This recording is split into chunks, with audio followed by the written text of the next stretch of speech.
अंतरीची घेतो गोडी पाहे जोडी भावाची देव सोयरा देव सोयरा देव सोयरा दिनाचा आपुलेचे निवैभवे शृंगारावे निर्मळे देव सोयरा देव सोयरा देव सोयरा दिनाचा तुका म्हणे सवे जीवी सवे तुका म्हणे जीवी सवे तुका म्हणे सवे जीवी प्रेम द्यावे प्रीतीचे देव सोयरा देव सोयरा देव सोयरा दिनाचा विठ्ठला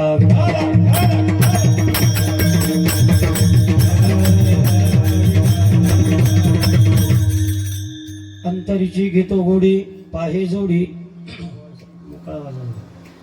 पाहे जोडी भावाची देव सोयरा देव सोयरा देव सोयरा दिनाचा प्रस्तुत कीर्तन रूपी सेवेकरता निवडलेला अभंग ज्या लोकोत्तर विभूती महत्वाचं स्थान ज्या व्यक्तिमत्वाचं स्थान महाराष्ट्राच्या संत सारस्वतांच्या इतिहासामध्ये अग्रगण्य असं स्थान आहे अशी व्यासांची अलौकिक प्रतिभा यज्ञवल्कांची तेजस्विता हिमालयाची उत्तुंगता आणि सागरासारखी व्यापकता असणारी कर्मकांडाला बोलणाऱ्या आणि चमत्काराला देव मानणाऱ्या आपल्या सारख्यांच्या जीवनामध्ये भक्तीचं बीज रोवणारे साक्षात हिंदवी स्वराज्य संस्थापक छत्रपती शिवाजी महाराजांना घडविणारी जगतमान्य जगतवंदनीय श्रीमंत श्री जगद्गुरु तुकोबाराय भक्त आणि भगवंताच्या भावातील व्यवहार प्रतिपादन करणारा असा अभंग आहे विठ्ठल.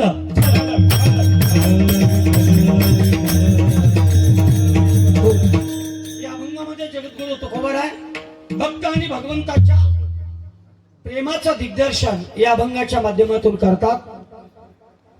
भक्त आणि भगवंत जेव्हा एकत्र येतात किंवा भक्ताच्या अंतःकरणामध्ये परमात्म्याविषयी प्रीती जेव्हा निर्माण होते तेव्हा भगवंत भक्ताचा होऊन जातो असं वर्णन करणारा अभंग आहे. आणि भक्त जेव्हा परमात्म्याचा होतो तेव्हा भगवान परमात्मा आपल्या सामर्थ्याने भक्ताचा शृंगार करतो. एवढंच नाही तर त्या भक्ता समवेत जेवण देखील करतो असं तुकोबाराय या अभंगातून सांगतात विठ्ठल.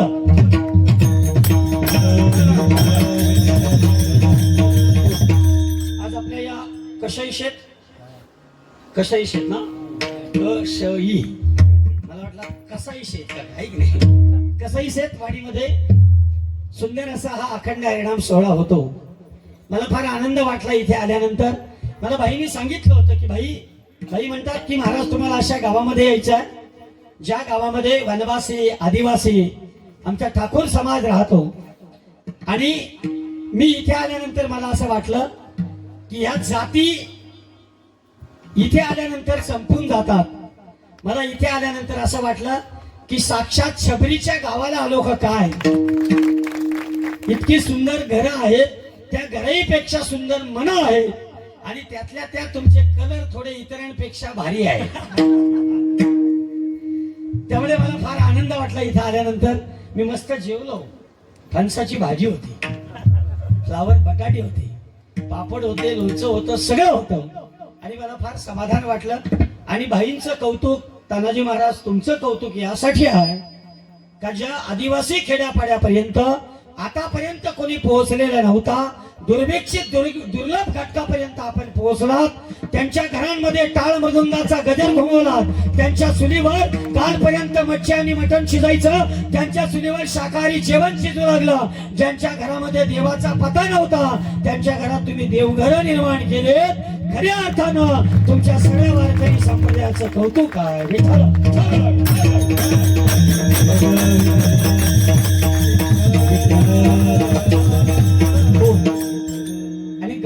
मस्त डोंगरावर आहे.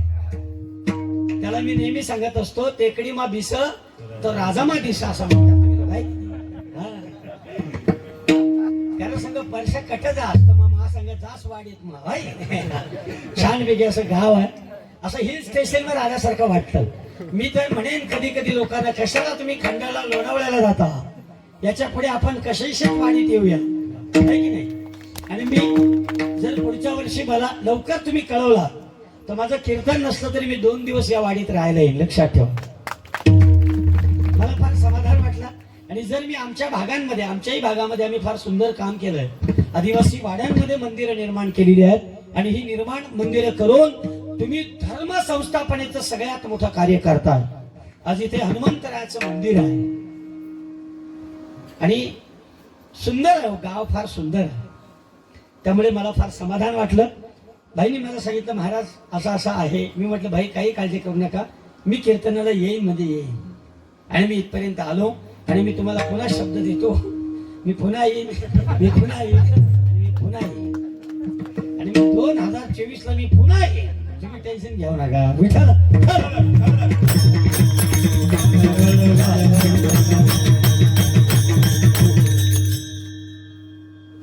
शबरी मातेच्या आश्रमामध्ये भगवान प्रभू रामचंद्र गेले. आपल्याला सगळ्यांना इतिहास माहिती आहे. आणि शबरी माता रडू लागली. तिच्या डोळ्यामध्ये अश्रू आले की या जगामध्ये कधीच न घडणारं आश्चर्य घडलं. शबरी ही वनवासी समाजाचं नेतृत्व करणारी होती. शबरीने विचारलं प्रभू रामचंद्रांना, प्रभू अगर आप रावण को मारने नहीं होता तो आप यहाँ जंगल में नहीं आते. तेव्हा भगवान श्री रामचंद्र शबरीला म्हणतात, शबरी अगर रावणाला मारणं माझ्यासाठी फार मोठं अवघड नव्हतं. माझ्या लक्ष्मणानं पायाच्या 2 अंकामध्ये बाण धरला आणि तरी तो रावणाला मारला, तरी रावण जागीच ठार होईल. शबरी मी रावणाला मारायला आलो नाही, शबरी मी तुला भेटायला आलोय. शबरी माझा 14 वर्षाचा वनवास फक्त तुझ्यासाठी आहे. शबरी तुम्ही किती भाग्यवान असाल, अशा शबरी मातेच्या वंशामध्ये तुम्ही जन्माला आलात. तुम्ही साक्षात रघुरामाला धरतीवर अवतार घ्यायला लावला. इतके श्रेष्ठ तुम्ही आहात. फक्त तुम्हाला गव्हर्नमेंटने दिलेला सिलेंडर वापरता येईल. तो तुम्हाला मोदी सरकारने दिला आणि तो तुम्ही पोलीस पाटलाला गपच्या गप विकून टाकला, आहे की नाही?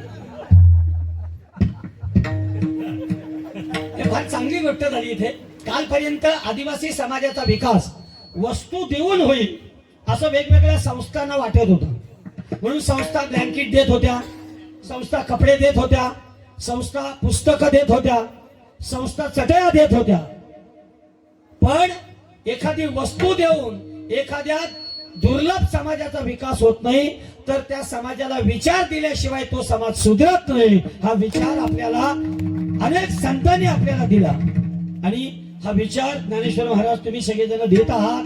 ही वारकरी संप्रदायाची महाराष्ट्रातील सगळ्यात मोठी क्रांती आहे आणि मी संपूर्ण महाराष्ट्राच्या वारकरी संप्रदायाच्या वतीनं तुमच्या सगळ्यांचं कौतुक करतो की ज्या घटकापर्यंत आतापर्यंत कोणी जात नव्हता त्या घटकापर्यंत तुम्ही गेलात आणि त्यांच्या हातामध्ये भक्ती दिली, जेणेकरून ते भगवंताचे होतील. त्यामुळे तुमचं खऱ्या अर्थाने धन्यवाद. विठ्ठल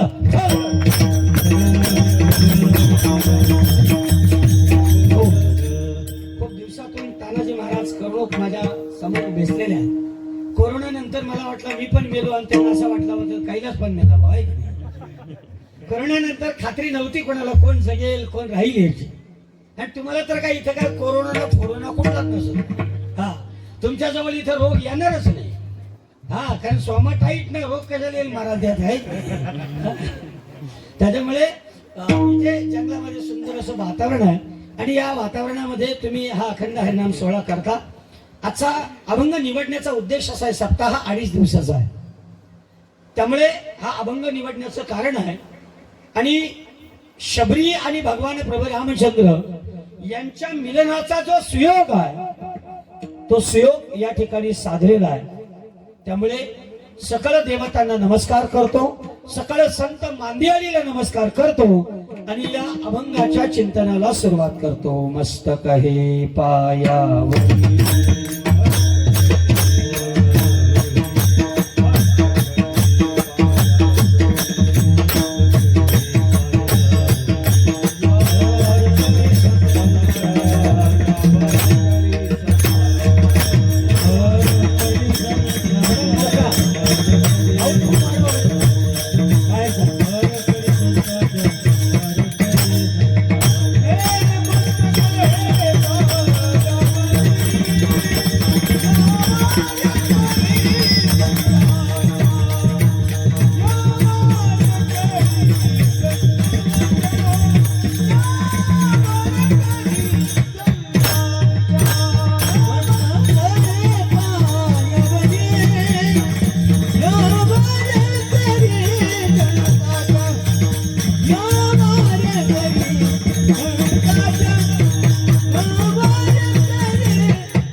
सर्व संत मान्य आलेले नमस्कार आणि कीर्तनाला आरंभ. आजचा अभंग आहे अंतरिक्षी घेतो गोडी पाहे जोडी भावाची. भगवान परमात्म्याला काय आवडतं, भगवान परमात्मा काय घेतो आणि ते घेऊन काय देतो, इतका असा सुंदर अभंग आहे. आपल्याला माहिती आहे की जीवनामध्ये भगवंत एकमेव असा आहे की ज्याला भक्ताच्या अंतःकरणातलं कळतं. आता मला सांगा, तुम्ही सगळ्याजणी बसलेले आहात, तुमच्या शेजारची त्या मनात काय चाललंय ते तुम्हाला कळतं का? नाही का? तुमची शेजारीने आताही म्हणत असेल ही मरती तर बरी होती, खरी होती. म्हणजे आपल्याला एकमेकाच्या मनातलं कळत नाही.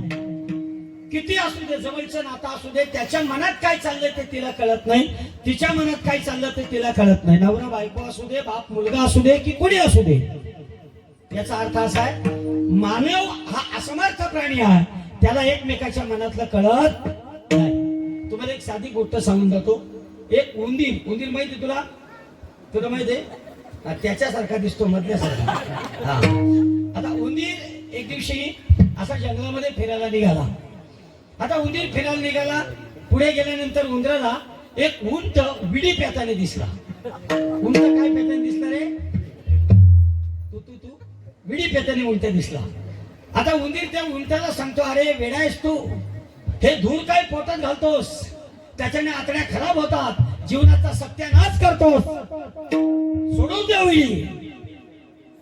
त्या उंटाला वाटलं हा कोणतरी चांगला हबप आहे, इकडे बघ,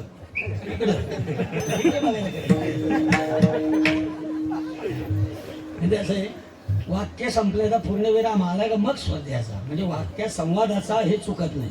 हा, आणि मला बघून करायला मला ना कधी कधी आश्चर्य वाटतं, पप्पा ते गायकाकडे काय पाहतात ना त्याच करणार. मी काल आता मी एका आठवड्यात एक एक्झिबिशन घेणार आहे, म्हणजे वारकरी संप्रदायाचं संमेलन घेणार आहे. त्या संमेलनात बऱ्याचशा गोष्टी आहेत. म्हणजे आता बऱ्याचशा तुमच्या रायगड जिल्ह्यामध्ये फार बरं आहे की तुम्ही सगळ्यांनी सुंदर अशा काही योजना काढलेल्या आहेत की धोतर घेतल्याशिवाय त्यांनी उभं राहू नये, सफेद टोपीशिवाय उभं राहू नये. आता मध्ये काही लोक ब्राह्मणांची टोपी घालतात. हा, मी आता 2-3 पाखवात ना म्हणजे व्हाईट शर्टाने दिलं, भेट देऊन टाकली त्यांना, ही घे बा तुला पण देतो मी, तुला पण टेन्शन वाजून दाखवतो, मला द्या मला द्या. याला मी तुला द्यायला आहे की नाही. 2024चं इलेक्शन आलेलं आहे, तुम्हाला पण ताडपत्र भेटतील, टेन्शन घ्यावं नका.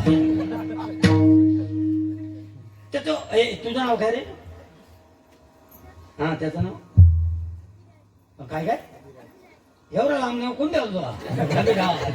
ठीक आहे, चल. अभिराज हुशार पोरगा आहे. नाही, आत्ताची मुलं फार हुशार आहेत मला. हो, इतकी हुशार आहेत, एका मुलाला हगंदारी मुक्त चालू होती आणि तो मुलगा रस्त्यावर संडासला बसला होता. त्या पोलिसांनी पकडलं आणि त्याला गाडीत टाकला, नेला पोलीस स्टेशनला. आता तो अभिराज सारखा पोरगा होता. तो पोलिसाला बोलतो, साहेब तुम्ही मला पकडला का? पोलीस म्हटलं, तू रस्त्यावर संडासला बसशील तर तो पकडणार नाही तर काय?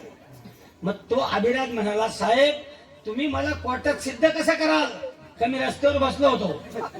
साहेब म्हटलं, का रे? तो पुरावा तुम्ही आमच्या वाडीतच ठेवून आला.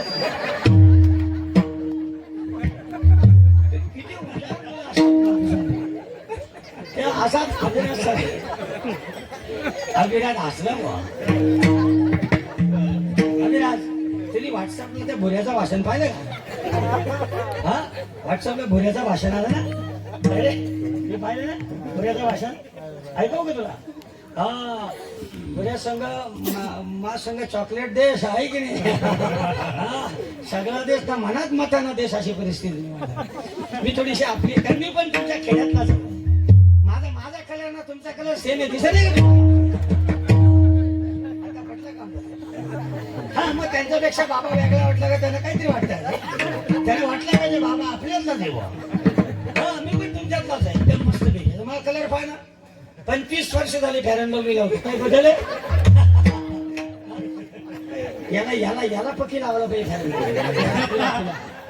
तू लाव, नाही तर तू असाच राहायची. लई पोरं हुशार आहे. एक पोरगा असे 2 नातू बसले होते, अभिराज सरकार त्या मागचा आहे त्याच्यासारखा. आणि त्या पोराने अभिराजने आजीला विचारलं, आजी तू कुठं कुठं फिरले? आजी म्हटले, अरे मी अख्खा हिंदुस्थान फिरले. मी पाकिस्तान फिरले, मी अफगाणिस्तान फिरले. मग आता काय फिरणार आहे? तर बारका नातू बोलतो आजीला, आता फक्त एकच स्थान राहिलंय, त्याचं नाव आहे कब्रस्तान. आजी म्हटली इकडे इकडे 2 मुस्करात लावतो. मुलं हुशार आहे. आता अभिरात गोष्ट आपल्याला ऐकायची उंदराची. तो उंदीर असा उंटाला बघतो, उंट विडी पित होता. उंदीर त्या उंटाला शिकवतो, अरे हेडे का धूर पोटात गेल्यानंतर आतड्याला भोका पडतात. त्या उंटाने पाहिला हा कोणतरी मोठा आबाप दिसतो. हा विडी फेकून दिली आणि त्या उंदराच्या मागे कोण लागला? उंट. जंगलात फिरत फिरत पुढे गेले. पुढे कोले दारू पेत बसले होते. हा इलेक्शनला फुकट दारू भेटत नाही का? हा ते सगळे मागे कोले बसलेत ना पोरा, ती सगळी. हा ती मस्तपैकी फुकटची पेते. फुकट तिथं फॅमिली सकाट अशी परिस्थिती.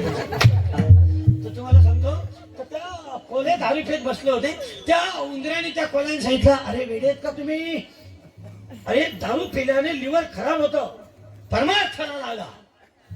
त्या कोल्याने विचार केला, उंदीर मोठा महात्मा दिसतोय, याचा ऐकावा. त्याने दारूची बाटली फेकून दिली आणि ते उंदराच्या मागे लागले. अशा करता करता अख्खा जंगल त्या उंदराच्या मागे फिरायला लागला. आणि पुढे एक वाघ बसला होता शांतपणे. उंदीर त्याच्या जवळ चालला होता. उंदीर म्हटला वाघाला, तू पण चल, आपण सत्संग करू.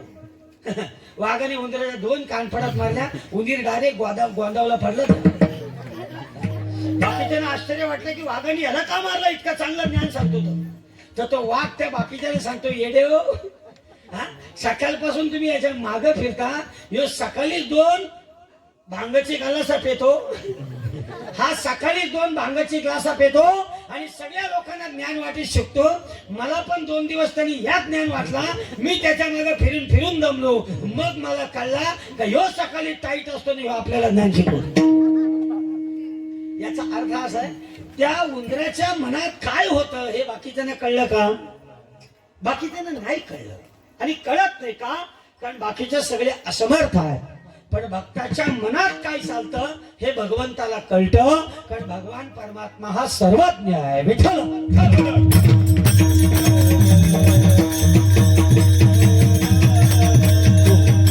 भगवंत सर्वज्ञ आहे, सर्व व्यापी आहे आणि सर्व ठिकाणी आहे. सर्वाघटी राम देहादेही एक, सूर्यप्रकाशक सहस्र रश्मी. तो संपूर्ण विश्वामध्ये व्याप्त असल्यामुळे त्या परमात्म्याला आपल्या अंतःकरणामध्ये काय चाललेलं आहे हे त्या परमात्म्याला कळतं. म्हणून जगद्गुरु तुकोबांना विचारला, तुकोबा की परमात्म्याला आमच्या अंतःकरणातलं कळतं का? तर तुकोबाने म्हणतात, हो, तुमच्या अंतःकरणातलं भक्ताच्या अंतःकरणातलं भगवंताला कळतं. आणि अंतःकरणातलं कळून भगवान परमात्मा काय घेतो हे तुकोबाने सांगतात अभंगाच्या 1ल्या चरणात. अंतरी जी घेतो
गोडी बाबाची गोडी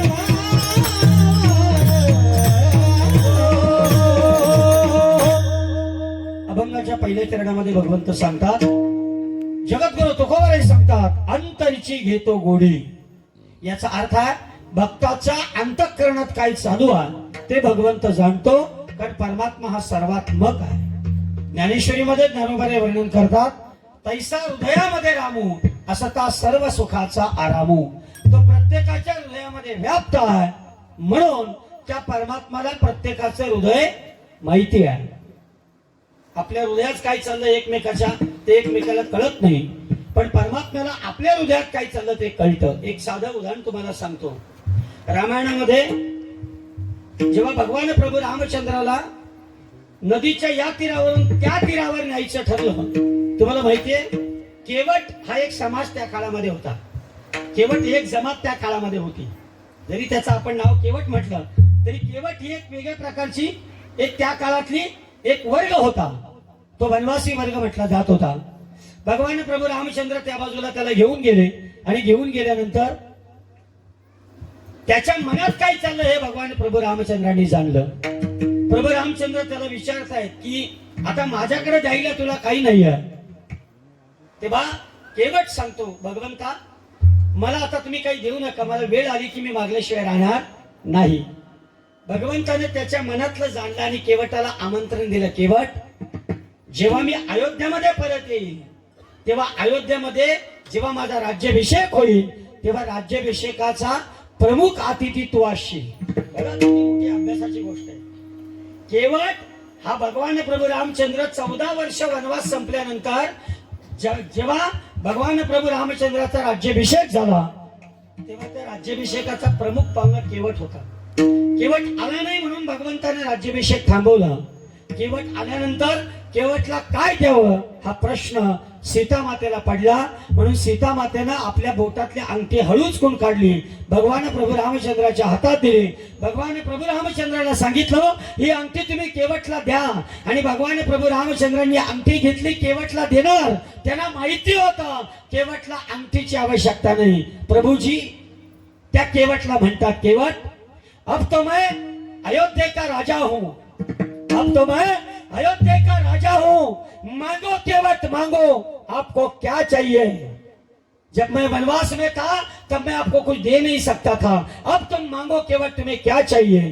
तेव्हा केवट असं म्हणतो, भगवान मैंने आपको नैया पार कराए, आप मुझे भवसागर पार करा देना, बस इतनी कृपा कर देना. विठ्ठल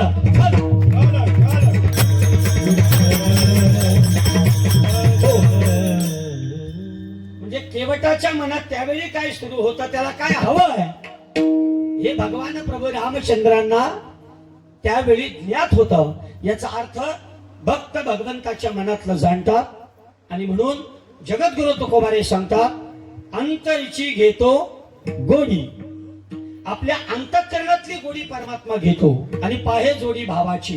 पाहे म्हणजे पाहतो, जोडी भावाची म्हणजे भावाची मात्रा किती आहे, आपला परमात्म्याप्रती असलेला भाव किती आहे, तो भाव भगवान परमात्मा पाहतो. तुम्हाला माहिती आहे शबरीने जेव्हा भगवान प्रभू रामचंद्राला बोरं दिली तेव्हा भगवंताला माहिती होतं की शबरीने ही बोरं स्वतःच्या तोंडाने चाखलेली आहेत. तरी जशी जशी शबरी बोरं देत होते तसा तसा माझा भगवान प्रभू रामचंद्र बोरं खात होता. त्यामुळे तुम्ही सगळ्या या कसई शेत आदिवासी वाडीतील ठाकूरवाडीतील सगळे लोक तुम्ही आजपासून तुम्ही शपथ घ्या, खोपोली तालुक्यातील प्रत्येक आदिवासी वाडीपर्यंत तुम्ही जाणार आणि ज्या ज्या ठिकाणी धर्मांतराचं कार्य सुरू आहे ते धर्मांतराचं कार्य तुम्ही लोक थांबवणार. सगळ्यांनी शपथ घ्या. कारण आज तुम्हाला माहिती आहे बिरसा मुंडा, इथे कोणाला नाव माहिती आहे तरुणांपैकी बिरसा मुंडा? बिरसा मुंडा झारखंड मध्ये निर्माण झालेला आदिवासी बांधवांचा एक तरुण होता. त्याचं वय होतं 25 वर्ष. इंग्रजांच्या काळामध्ये ख्रिश्चन मिशनरीनं एवढं थैमान घातलं होतं की प्रत्येक आदिवासी बांधवाला ख्रिश्चन बनवण्याचा प्रयत्न चाललेला होता. असं म्हणतात बिरसा मुंडांचं 5वीचं शिक्षण त्यांना दाखला मिळत नव्हता. बिरसा मुंडाला स्वतःची जात बदलावी लागली, स्वतःचा धर्म बदलावा लागला आणि त्यांना ख्रिश्चन व्हावं लागलं. तेव्हा त्यांना शाळेत ऍडमिशन मिळालं. आज बऱ्याच आजूबाजूला मोठ्या मोठ्या स्कूल आहेत ना, सेंट जॉन स्कूल, त्या सगळ्याच ख्रिश्चनांच्या स्कूल आहेत. तुम्ही पहा, तुम्ही इथून जर पुढे गेलात ना तर या भागामध्ये सगळ्या ख्रिश्चन लोकांच्या शाळा आहेत. अशी परिस्थिती त्या काळामध्ये होते. आणि मग अशा काळामध्ये तो बिरसा मुंडा आदिवासी समाजाचं नेतृत्व करत होता. त्यांनी त्या काळामध्ये अरे आमना देश आणि आमना भारत ही एक मोठी त्या ठिकाणी ललकारी त्या काळामध्ये लावली. त्यांनी एक विला काहीतरी अशी त्यांनी एक नारा लावला होता, जोहार जोहारचा नारा. त्यावेळी 25 वर्षाच्या बिरसा मुंडानं इंग्रजांच्या विरोधात बंड पुकारलं. 400 आदिवासी बांधवांची कत्तल केली होते. त्यांना नदीमध्ये फेकून दिलं होतं. नदीचं पाणी देखील लाल झालं होतं. बिरसा मुंडा त्यांच्या हातामध्ये सापडलेला नव्हता. आणि बिरसा मुंडावर त्यावेळी 500 रुपयाचं इनाम इंग्रज सरकारने लावलं होतं. वयाच्या 25व्या वर्षी हा बिरसा मुंडा जेव्हा इंग्रजांच्या हातात सापडला तेव्हा अख्खा भारत देश आणि अख्ख्या जंगलातल्या वनवासी बांधवांनी क्रांती केली होती. जल, जंगल आणि जमीन या 3 गोष्टीसाठी त्या आदिवासी तरुणांना आंदोलन पुकारलं होतं. आणि अख्ख्या भारतामध्ये आदिवासी बांधवांचं नेतृत्व केलं होतं. म्हणून बिरसा मुंडाला भगवान बिरसा मुंडा असे आदिवासी बांधव म्हणत होते. विठ्ठल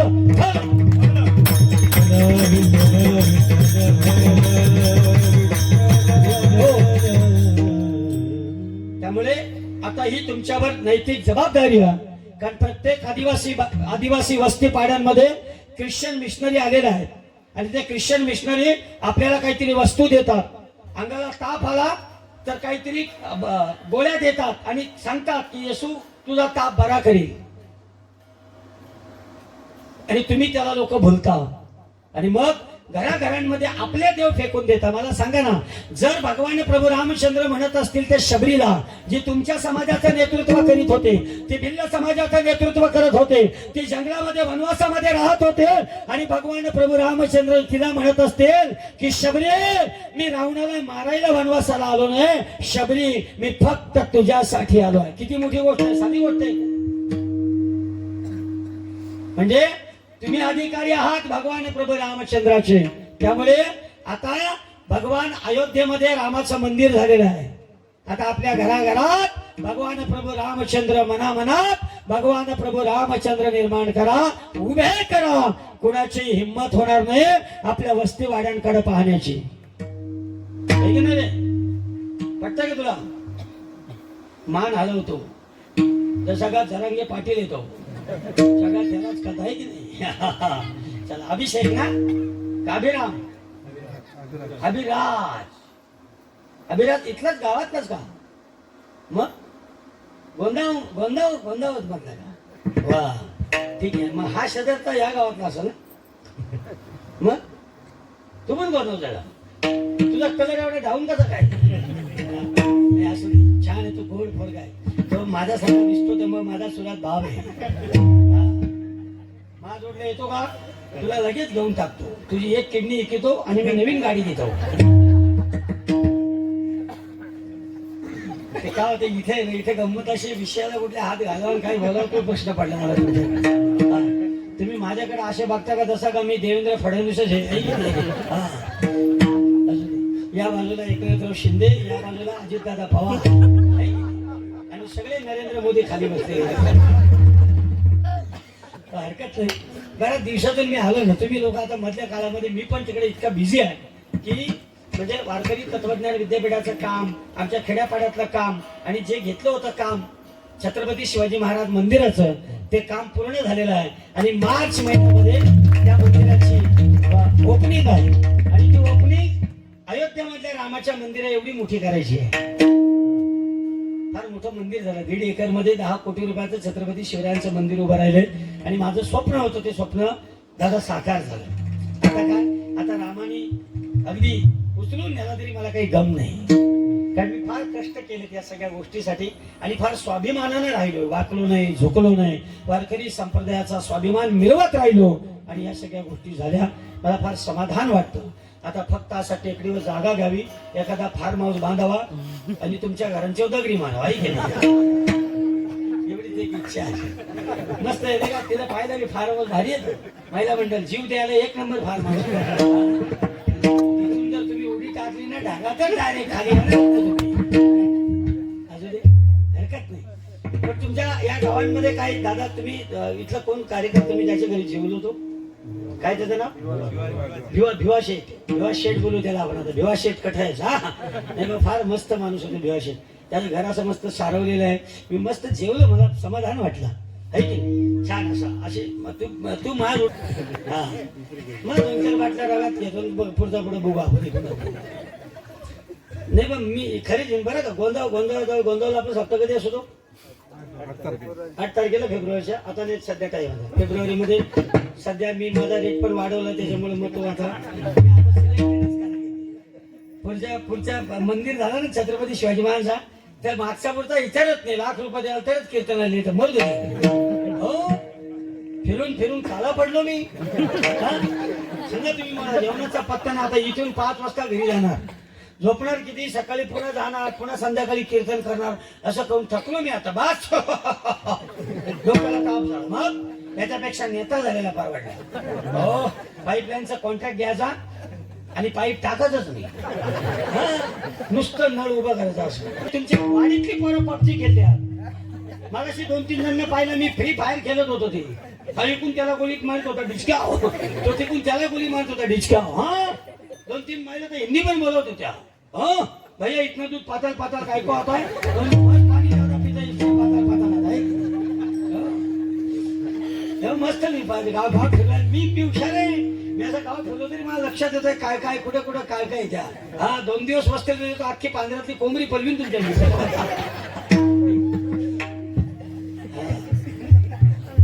तुला येतो का मग चल बघ कशी आहे बघ. आमच्या डोळ्या आल्यानंतर असा कार्यक्रम असतो. कष्टा सुटस्ताव नाश्ता देतात लोक बदाम खातात बदाम नसतो. पृथ्वीमध्ये संबंध काय तो उभारेला तो म्हटला चंद्र आणि पृथ्वीमध्ये भावा बहिणीचा संबंध आहे. मास्तरने विचारला कसा काय रे तो चंद्राला आपण मामा बोलतो आणि पृथ्वीला आपण माता बोलतो भावा बहिणीचा संबंध. मास्तर म्हटलं शाळा सोडून देतो आणि मी तुझ्याच मागे येतो. हो एका मुलाला त्याच्या मम्मीने पकार यमतवला जाम मारला. त्याचा वाकडा पप्पाकडे गेला आणि पप्पाला म्हणतो पप्पा तू का पाकिस्तानला गेलता का रे. पप्पा म्हटलं मी गोंधळ सोडून कुठेच गेलो नाही तर पाकिस्तानला जाता प्रश्न काय येतो. मग पप्पा म्हटलं का रे अभिषेक तू आम्हाला कशाला विचारला तर अभिषेक म्हणतो मग ह्यो आतंकवादी तुम्ही घरात कुठून आणून ठेवला. चला महत्वाचा मुद्दा असा भगवान परमात्मा अंतरीचे भाव जाणतो. आता ऐका दुसऱ्याच्या मनातलं जाणायचं असेल किंवा दुसऱ्याच्या म्हणजे एखाद्याचा अंतरंग जाणायचं असेल तर कसं जाणता येईल तर मनुस्मृतीमध्ये त्याच्या काही पायऱ्या सांगितलेल्या आहेत. त्यातली पहिली पायरी आहे चर्या, दुसरी पायरी आहे चेष्टा, त्याची तिसरी पायरी आहे इंगित, त्याची चौथी पायरी आहे दृष्टी, त्याची 5वी पायरी आहे भाषण आणि त्याची 6वी पायरी आहे मुखदर्शन. बघा एखाद्याच्या मनातलं जाणायचं असेल तर चर्या म्हणजे त्याची हालचाल.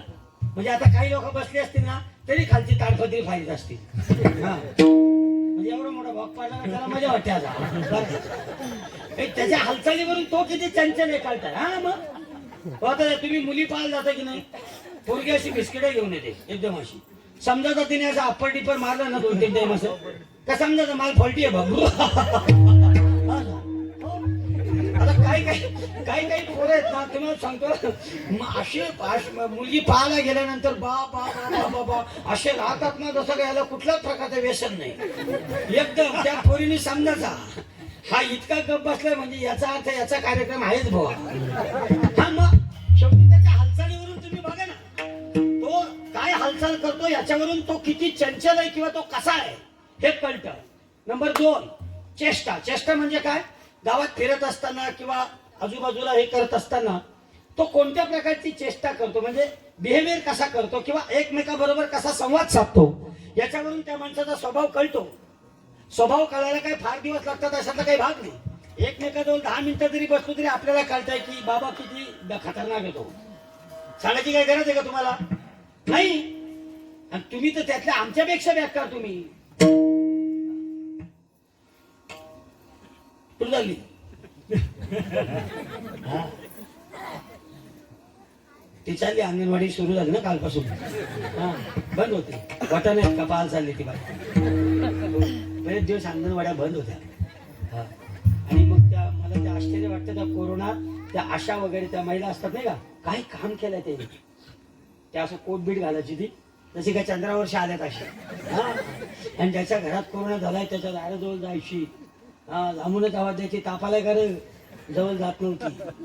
तर त्यानं माहिती जवळ गेला का कोरोना घुसलाच म्हणून बाबा. पण त्यांनी फार काम केलं या खेड्यापाड्यांमध्ये येऊन. साधी गोष्ट नाही काम करायचं म्हणून. अंगणवाडीच्या महिला किती काम करतात. मी मुख्यमंत्री झालो तुम्हाला पगार वाढवणार, 100% पगार वाढवणार. इथं आपलाच पगार कमी व्हायची वेळ आहे. आता सगळं खाजगीकरण झालं. आता शाळा बिला भारी होतील बरं का. एकदम खाजगी शाळा सरकारने निर्णय घेतला, एकदम टकाटक शाळा होतील आता, एकदम टकाटक. पैसे पण तेवढंच घेतील आता. हा गेला रे आता. पहिले आता ही पोरं शाळेत जातात, काय भाग्यवान पोरं आहेत माहिती. यांच्या डब्यावर टिफिन असतो, त्यांना डबा नसतो. त्यांना काय देतात रे? टिफिन ना, टिफिन. हा टिफिन. मग टिफिन मध्ये 2 केल्याच्या कातरी, नंतर त्यातल्या रे त्या लाल लाल असतं त्या बीटाच्या कातरी, त्याच्यानंतर काकडीची कातरी, त्याच्यानंतर जाम ना 2 पाव. हा ये रे. आमच्या टायमाला असं काय होतं का?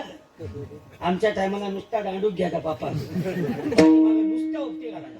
शाळेपास जाईपर्यंत आम्ही नुसतं असा नको ना. हो आताची ती पोरा मस्त बॅग घेऊन एकदम अशी चालल्यात जसं का अमेरिकेत चाललाय तो.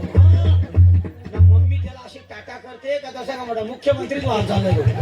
शाळेत जाईपर्यंत पहिले आपल्याला नुसती रेमटवीत न्यायची शाळेपर्यंत. कुठत नको ना.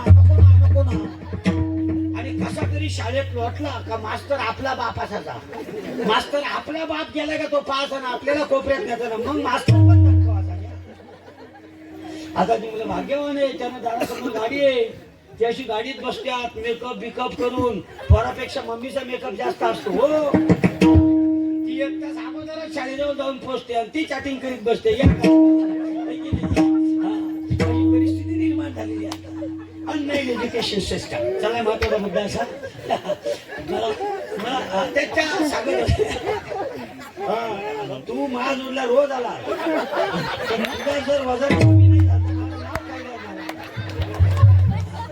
आणि इथं अजून मला इथं बोलायला तरच होत होता की कसं बोलावं म्हणून त्यांना कळलं म्हणून.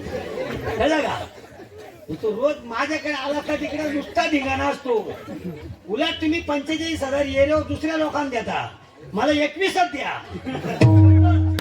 गाव जर नाही नितनवला तर नाव काढल्यास मला सांगा. हो आपली लोक इतकी बेकार आहेत ना. मोठा कार्यक्रम तर बाकीच्या ना 45,000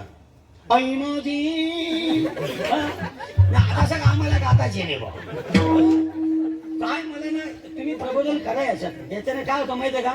याच्याने तुम्हाला गंमत सांगतो. श्रीमंत लोकांना असं वाटतंय की पैशाच्या जोरावर आम्ही वारकरी संप्रदाय विकत घेत आहोत आणि ते आमच्या दारात नसतात. मला याचं फार मोठं दुःख वाटतं. मी माझी मुलं साईबाबाच्या पालखीला पाठवित नाही पाठवित आश्रमातली. किती कोणी सांगू दे लाख रुपये देतो मी नाही. मी सांगेन या जगात संत भक्त ज्ञानोबा तुकोबाच आहे. तुला जायचं तर तू जा. कुठेतरी आपण स्वाभिमान टिकून असलो पाहिजे. चुकीच्या माणसाच्या दारात मी जाऊन कधीच कीर्तन करीत नाही. आणि किती पैसे देऊ दे मला एक जण 2 लाख रुपये देत होते एका कीर्तनाचं, पण तो देव मानित नव्हता.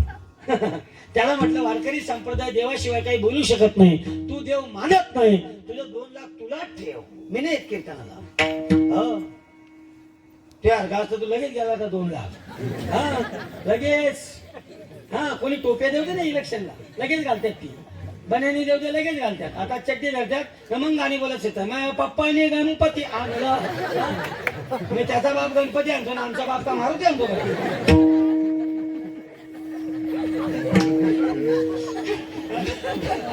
मुलांचं प्रबोधन होणं गरजेचं आहे.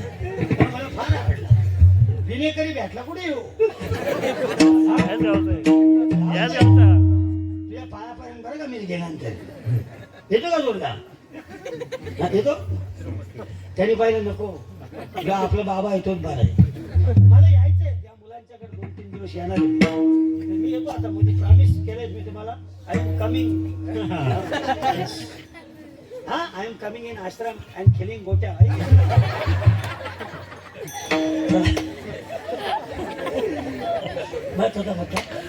चर्या चर्या आता मनुस्मृतीमध्ये सांगितलेलं आहे. त्यांच्या गुरुजींनी सांगितलेलं कीर्तन आहे. चर्या या शब्दाचा अर्थ आहे आपली आचरण. दुसरा मुद्दा असा चेष्टा. आपण कशा पद्धतीनं चेष्टा करतो याच्यावरून आपला स्वभाव कळतो. तिसरी मुद्दा इंगित. इंगित म्हणजे काय?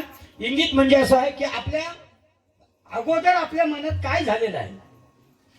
म्हणजे अगोदर एखादी घटना कुठली तरी घडून गेलेली आहे आणि घटना घडून गेल्यानंतर तो माणूस तुम्हाला भेटला की त्याच्या मनात काय चाललं हे आपल्याला कळतं. याचा वापर इंगिताची विद्या म्हणतात. याचा वापर संभाजी राजाने केला होता.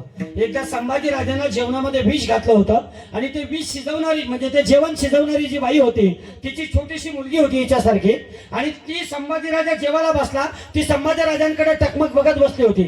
संभाजी राजांना तिच्या डोळ्याकडे पाहिलं आणि संभाजी राजांच्या लक्षात आलं की काही ना काहीतरी अगोदर इथे विचित्र घटना घडलेली आहे. संभाजी राजानं तोच जेवणाचा घास घेतला, शेजारच्या कुत्र्याला टाकला. कुत्रा जागीच तडफडून मरून पावला.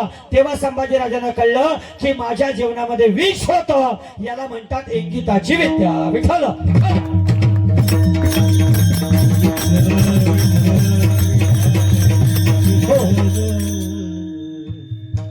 असा स्वभाव असा जाणायचा असतो. तुम्हाला उदाहरण सांगू का? एक महिला मावशी गेली सोनोग्राफी करायला. सोनोग्राफी समजते तुम्हाला? हा सोनोग्राफी. तुमच्याकडे काय सोनोग्राफी सुईन म्हाताऱ्यात असते है की नाही? हा मस्त. पण सोनोग्राफी करायला गेली आणि डॉक्टर सोनोग्राफी करीत होता. हिचा नवरा बाहेरच थांबला. तो काय आतमध्ये आला नाही. मग हिने डॉक्टरला सांगितला आमच्या मिस्टरांना आतमध्ये बोलवा, म्हणजे माझ्या नवऱ्याला आतमध्ये बोलवा. डॉक्टर म्हटला अहो मी सज्जन माणूस आहे, तुम्ही माझ्यावर काय संशय घेता? ती म्हणते नाही नाही पहिले माझ्या नवऱ्याला आतमध्ये बोलवा. डॉक्टर म्हटला अहो मी सज्जन आहे. ती म्हणते नाही नाही पहिले माझ्या नवऱ्याला आतमध्ये बोलवा. डॉक्टर म्हणतात का बोलवा?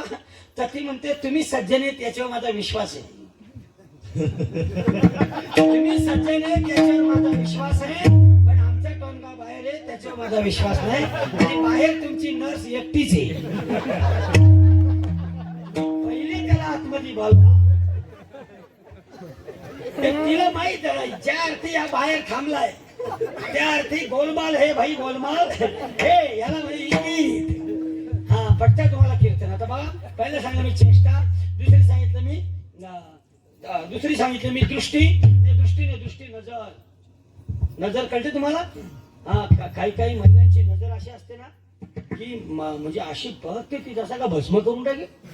हो मग काहींच्या मध्ये तुम्हाला सांगतो काही घरांमध्ये आम्ही जातो ना रोज.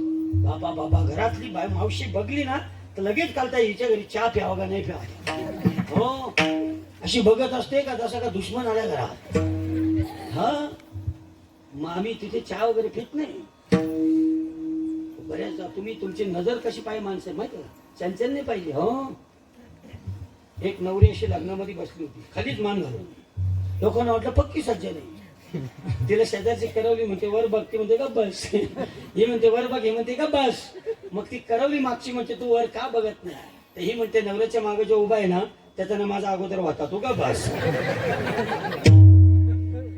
मी याच्याकरता ही नजर खाली आहे.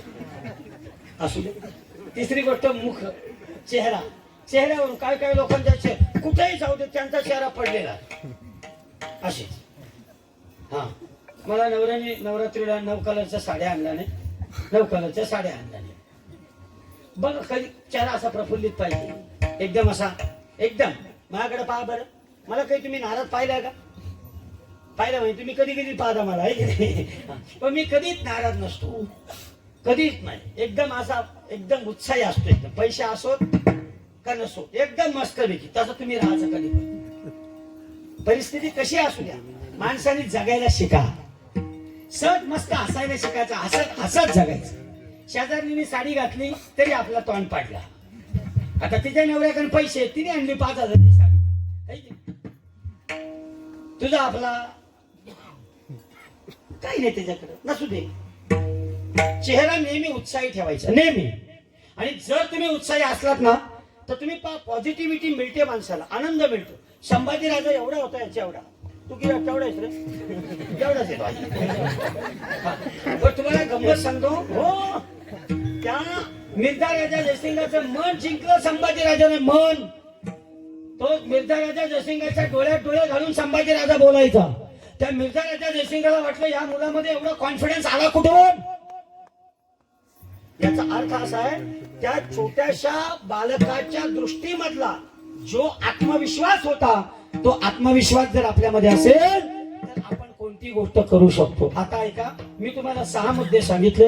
या 6 मुद्द्यातून दुसऱ्याच्या अंतःकरणातलं जाणता येतं असं मनुस्मृती सांगतात. आणि म्हणून या अभंगात जगद्गुरु तुकोबारे सांगतात की भक्ताच्या अंतःकरणामध्ये काय चालू आहे हे भगवंत जाणतो, ते ओळखतो. म्हणून तुकोबारे सांगतात अंतरीची घेतो गोडी. आता गोडी या शब्दाचा अर्थ आहे आवड. गोडी या शब्दाचा अर्थ आहे आवड. आता आवड कशी निर्माण होते? 4 मुद्द्याने आवड निर्माण होते असं शास्त्र सांगतं. अनुवांशिकतेने आवड निर्माण होते. म्हणजे अगोदर कुटुंबामध्ये कोणीतरी असा उत्साहित माणूस असेल, त्यानुसार ती आवड निर्माण होत असते. त्याच्यानंतर नैसर्गिक आवड, काही काही माणसं उपजतात असे असतात. त्याच्यानंतर संगतीमध्ये गेल्यानंतर आवड बदलते. एकमेकाच्या संगतीमध्ये आपण गेलो की त्याच्याने आवड बदलते. किंवा प्राकृतिकरित्या आवड बदलते. म्हणजे एखाद्या ठिकाणी आपण गेल्यानंतर आपण नाही का, महाराज लोक एखाद्या हल्दी समारंभाला गेलो, धोतर घातलेला असतं, आपल्याला नाचता येत नाही, पण आपण पाय असा हलवतोच की हलवतो. आम्हाला तर नाचताना भेटत नाही. इकडे एखादी पत्रिका दे, हा यांच्या वाडीत लगीन असतं का, मला पत्रिका दे तुम्ही, मला जमल इथं. हा फक्त मला ओळखू नका तुम्ही, हेच बाबा आहे म्हणून. मग पहा मा डान्स कसा येतो. मेडी भाल तुम्ही मा डान्स पाहिल्यानंतर भले भले मी मुद्दाम बोलत नाही, नाचत नाही. त्या मोबाईल मध्ये मी मुद्दाम करीत नाही शरीर बी. मग दिसतो ना मी बरोबर तुला. लाईव्ह आहे का रेकॉर्डिंग करतो? रेकॉर्डिंग लाईव्ह का रेकॉर्डिंग असं सांग ना मला. हो नाही तर बेकार आहे लाईव्ह सध्या. हो ज्याने त्याला शिवाय दिला तर लगेच पोलीस पाठवून आपल्या पोलीस स्टेशन जायला लागतं ना, मग जाता घेऊन फिरवायला लागतं. त्याच्यापेक्षा हो कधी कधी आम्ही तुमच्यासाठी बोलत असतो, आमचं काहीच जात नसतं, आम्हाला काय असतं. पण आम्ही जेव्हा तुमच्या समस्या मांडित असतो शासनाच्या दरबारी, तेव्हा शासन आमच्यावर कारवाई करतं. त्यामुळे बऱ्याच जणांनी थोडस सांभाळूनच सगळ्या गोष्टी करीत जाता. कायदा फार वेगळा निघालेला आहे. आणि विशेष म्हणजे भाग्य आहेत आपले की आपल्या वारकरी संप्रदायाचा सगळेजण सन्मान करतात.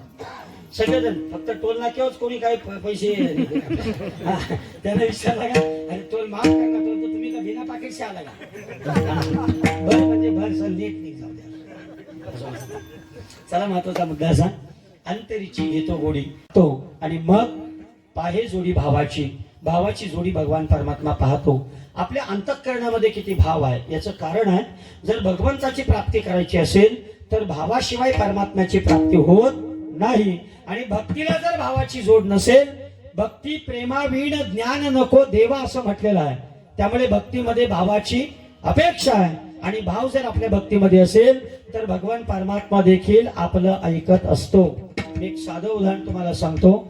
एका राजाने एक मंदिर बांधलं आणि ते मंदिर बांधल्यानंतर त्या मंदिरामध्ये रोजचा नियम होता की राजा यायचा, हार आणायचा, तो हार मूर्तीच्या गळ्यात टाकला जायचा आणि मूर्तीच्या गळ्यात टाकल्यानंतर तो पुन्हा राजाच्या गळ्यात हार टाकला जायचा. असं 12 वर्ष झालं. अनेक वर्ष तो पुजारी यायचा, राजा देखील हार घेऊन यायचा, तो पुजारी राजाच्या गळ्यात हार टाकायचा, तो हार पुन्हा घ्यायचा, पुन्हा देवाच्या गळ्यात टाकायचा, पुन्हा राजाच्या गळ्यात टाकायचा. एक दिवस असं झालं की राजा येत नाही असं पुजाऱ्याला कळलं.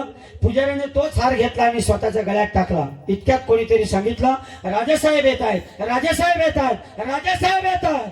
पुजारी घाबरला. पुजाऱ्याने तोच हार काढला आणि पुन्हा देवाच्या गळ्यात टाकला. राजा आला, पुन्हा देवाच्या गळ्यातला हार राजाच्या गळ्यात टाकला. राजा हुशार होता. राजाने पाहिलं पुजाऱ्याला, ज्या अर्थी हाराला सफेद केस लागलेला आहे त्या अर्थी हा हार अगोदर कोणीतरी घातलेला आहे. राजाने पुजाऱ्याला विचारलं, तुम्ही हा हार गळ्यात घातला का? पुजारी म्हटला, नाही घातला. देवाच्याच गळ्यातला हार होता, मग हा सफेद केस कोणाचा आहे? पुजारी घाबरला. पुजाऱ्यांनी सांगितलं, देवाचाच असेल.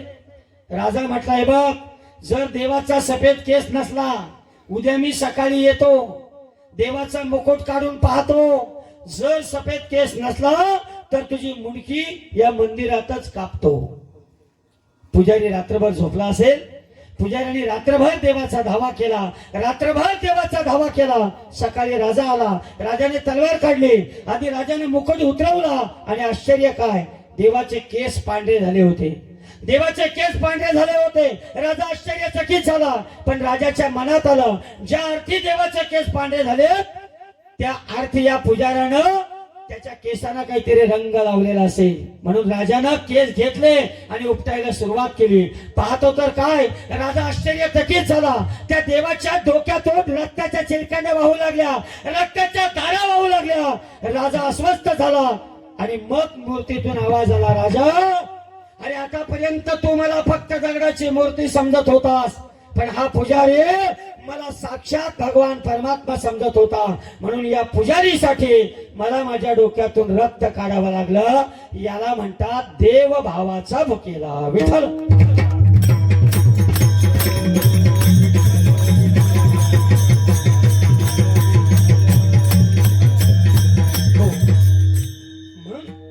अंतरीची घेतो गोळी, पाहे जोडी भावाची. भगवान परमात्मा भावाचं दिग्दर्शन करतो. अंतःकरणामध्ये आपल्याला भाव हवा आणि तो भाव देवासमोर आपण जर समर्पित केला. आता भावाची अनेक भावोदय आहे, भाव संधी आहे, भाव शांती आहे, या अशा अनेक प्रकार भावाचे आहेत. पहिल्यांदा परमेश्वराला पाहिल्यानंतर आपल्या अंतःकरणामध्ये त्याच्याविषयी जे प्रेम निर्माण होतं त्याला भाव असं म्हणतात, त्याला भाव असं म्हणतात. आता ईश्वराच्या विषयीचं जे प्रेम आहे त्याला आपण भाव म्हणतो. त्या प्रेमाला, ते प्रेम तीन प्रकारचं असतं. एक असतं आपल्या इंग्लिशमध्ये त्याला आपण वन साइड लव्ह म्हणतो. म्हणजे आपण तिच्या मोबाईल मध्ये बॅलन्स टाकायचा आणि तिने रात्रभर दुसऱ्या बरोबर चॅटिंग करायची, याला म्हणतात एकतर्फी प्रेम. त्याचं अध्यात्मातलं उदाहरण सांगतो. म्हणजे फुलावर भुंग्यानं प्रेम करावं. आता फुलाचा आणि भुंग्याचा काही संबंध नसतो, पण फुलानं भुंग्यावर प्रेम करावं, भुंग्यानं फुलावर प्रेम करावं, हे असलेलं एकतर्फी प्रेमाचं उदाहरण आहे. किंवा चातक पक्षाला आकाशातील ढगांवर प्रेम करावं, हे एकतर्फी प्रेमाचं उदाहरण आहे. आपण देवावर प्रेम करतो, पण देव आपल्यावर प्रेम करतो का? आपण कोणाला काय याला बदललं का? तुमचा बरं आहे रे, तुमचा बरं आहे. सरकार तुमचे असल्यामुळे नितीश कुमारला एकात घ्या, आहे की नाही? कोणला एकात घ्या.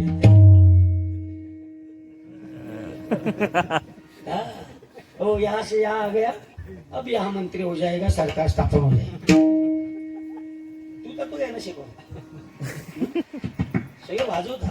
चला रे मला जोडलं एक दिवस तुम्ही. हा हरिपाठाची सुपारी घेऊ आपण. चला नाही आता बाईंच्या आश्रमातली मुलं फार छान झालेली आहेत. माझं नेहमी तुमचे मी व्हिडिओ बघत असतो. बरं माझे व्हिडिओ बघता का तुम्ही? मी टाकीत येत नाही, कलर डाऊन असल्यामुळे काय होतं, मी व्हिडिओ टाकीत असते. सगळं महाराज एकदम असं मस्त दिसतात आणि मी असं दिसतो, त्यामुळे मी टाकीत. चला महत्वाचा मुद्दा. आणि आम्हाला काय असतं दानेश महाराज, आमच्यावर असे लाईव्ह लोक असतात, लाईव्ह लोक, साधी मराठी लोक असतात. त्यांच्याशी कीर्तन करणं आपल्याला वन टू वन करायला लागते, डिबेट करायला लागते. तर त्यांच्या मनामध्ये काय चाललंय, त्यांच्या याच्यात काय चाललंय, असं वन टू वन डिबेट करावं लागतं. त्याच्यामुळं कीर्तनाची आम्ही बऱ्याचशा गोष्टीची प्रसिद्धी आणि नकोच ती प्रसिद्धी, तुम्हाला शपथ सांगतो, माणूस जितका प्रसिद्ध होतो तितका तो संपून जातो. आळंदीच्या आत्ताच काल परवाची बातमी तो पाहिली असेल, बरोबर की नाही? हा, मग त्याच्यापेक्षा एवढ्या लोकल तापत नाही ना आपला, बरोबर की नाही? हा, इमॅजिकला येऊन गेल तरी तुला माहित होणार नाही. मस्त, फार मोठेपणाला जायचं नाही. काय असतं, जितका माणूस मोठा होतो ना तितका माणूस लवकर संपून जातो, आणि जितका माणूस हळूहळू कार्य करीत राहतो ना तो लोकांच्या अंतःकरणात असा जाऊन बसतो की लोकांनी ठरवलं तरी त्याला बाहेर काढता येत नाही. हे सरळ साधं गणित आहे. काम करीत राहायचं, आपोआप माणूस मोठा होतो. आपोआप काम करीत राहिलं का सुगंध येत राहतो, सुगंध येत राहतो, सुगंध येत राहतो. आता तुम्ही सप्ताह करीत राहिला तर या वाडीमध्ये एखादा संत जन्माला येईल, या वाडीमध्ये एखादा भगवंत जन्माला येईल. मी तर म्हणतो देवाचा 10वा अवतार इथूनच येऊ दे. यस, मग इथून तरी गोंदावाल्यांशिवाय देऊ दे. हे खरं तुम्हाला सांगतो, सतत करत राहा. तुमच्या या वाडीमध्ये एक दिवशी असा येईल, कारण मी वाडी फिरलो सगळी, वाडी फिरून मला इतकं समाधान वाटलं, अशी पॉझिटिव्ह एनर्जी इथं दिसली मला, पॉझिटिव्ह एनर्जी. फक्त जपून चाला, नाही तर वर्षा पडली का रोडला थांबायला लावतो मी. अरे आता रस्ता बिस्ता झाला. पहिले तुम्ही कशी नाही येत असाल वरती, तुम्हाला देवाने 2 पंख द्यायला हवं. खोपोलीतून निघली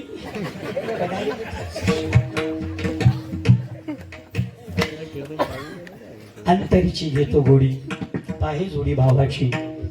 तुका म्हणे भाव, भावापाशी देव सिद्ध उभा. किंवा भावे विण भक्ती, भक्ती विण मुक्ती, बळे विण शक्ती बोलू नये. त्यामुळे ईश्वराप्रती आपला असलेला जो भाव आहे, तो भाव इतका मोठा पाहिजे, इतका भाव दृढ पाहिजे, त्या भावामध्ये इतकं प्रेम पाहिजे की त्या भावाने परमात्म्याला आपल्याला आकळता आलं पाहिजे. म्हणून 3 प्रकारचा भाव मी सांगतो.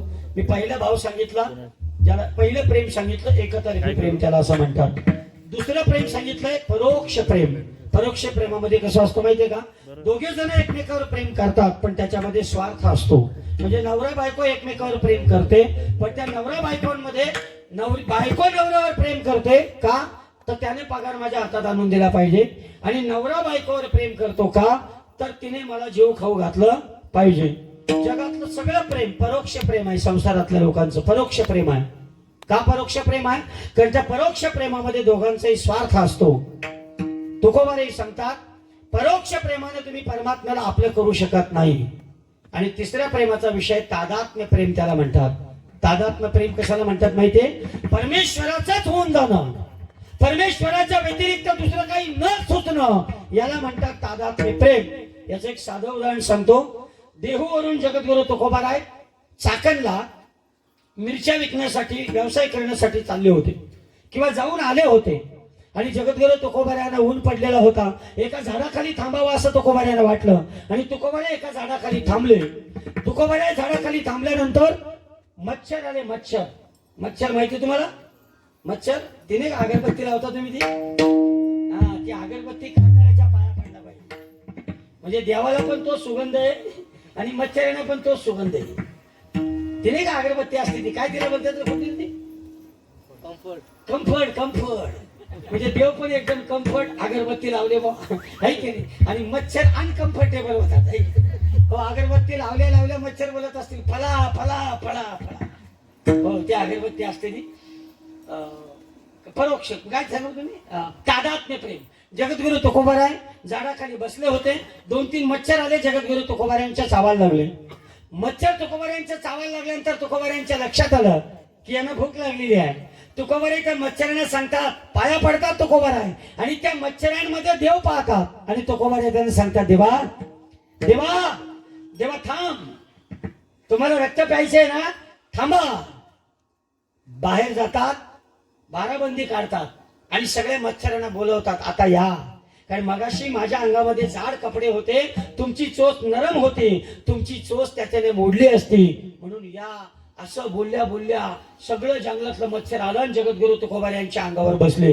सगळे मच्छर जगद्गुरु तुकोबार यांचं रक्त पिऊ लागले. आणि चमत्कार असा झाला, पंढरीच्या पांडुरंगाच्या अंगातून रक्त वाहू लागलं. पंढरीच्या पांडुरंगाने पाहिलं आणि अंगातून रक्त येतं कसं, तेव्हा त्यांनी डोळे बंद केले आणि त्यांच्या लक्षात आलं तुकोबा त्या ठिकाणी कपडे काढून बसलेला आहे आणि त्यांच्यावर हजारो लाखो मच्छर येऊन बसलेला आहेत. अरे पंढरीचा पांडुरंग परमात्मा त्या ठिकाणी आलो आणि तुकोबाऱ्यांच्या अंगावरचे मच्छर स्वतः बाजूला करू लागला. यालाच म्हणतात तादात्म्य भाव.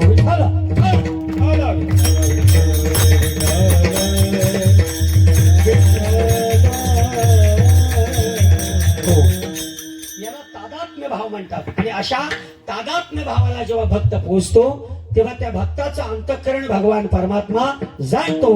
म्हणून तुकोबारे सांगतात, अंतरीची घेतो गोडी आणि पाहे जोडी भावाची.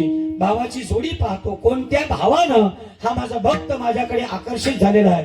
ज्या ज्या भावानं तो आकर्षित झाला असेल तसा भावानं तो परमात्मा त्याला दर्शन देत असतो. म्हणून अंतरीची घेतो गोडी, पाहे जोडी भावाची. आता तुकोबारे सांगतात, भावाची जोडी पाहिल्यानंतर तो देव आपल्याशी जोडला जातो. आता देवाचं जे आपल्याशी जोडणं आहे हे व्यवहारिक जोडणं असावं की संबंधित देव जोडणं असावं.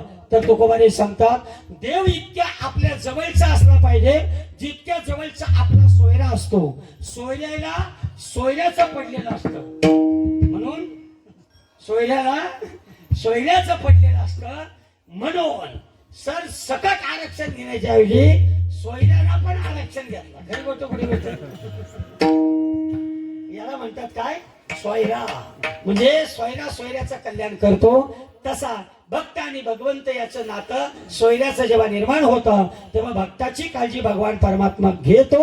म्हणून तुकोबाराय म्हणतात जेव्हा आपल्या अंतःकरणामध्ये भाव दृढ होतो तेव्हा देव आपला सोयरा होतो.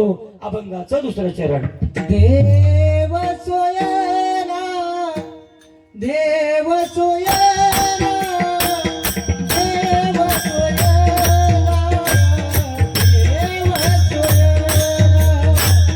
देव सोयरा, देव सोयरा,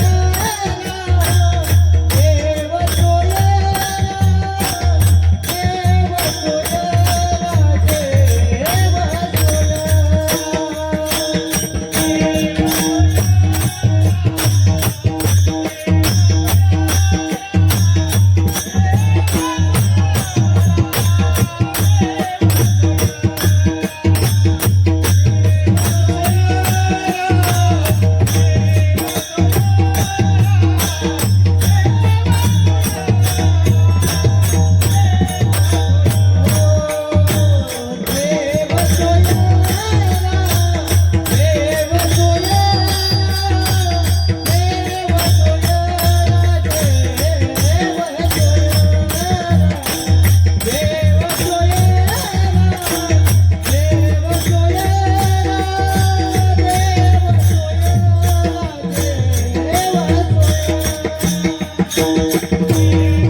देव सोयरा, देव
जगद्गुरु तुकोबारे सांगतात जेव्हा अंतरीची गोडी तो परमात्मा घेतो आणि भावाची जोडी आपली पाहतो तेव्हा देव आपला होतो. आणि देव किती आपला व्हायला हवा तेव्हा तुकोबारे सांगतात देव सोयरा, देव सोयरा, देव सोयरा दिनाचा. परमात्मा कसा आहे, देव सोयरा या शब्दाचा अर्थ आहे संबंधी. म्हणजे ईश्वराचा आणि आपला असा संबंध असायला हवा की जर आपल्याला दुःख झालं तर भगवान परमात्म्याला दुःख झालं पाहिजे.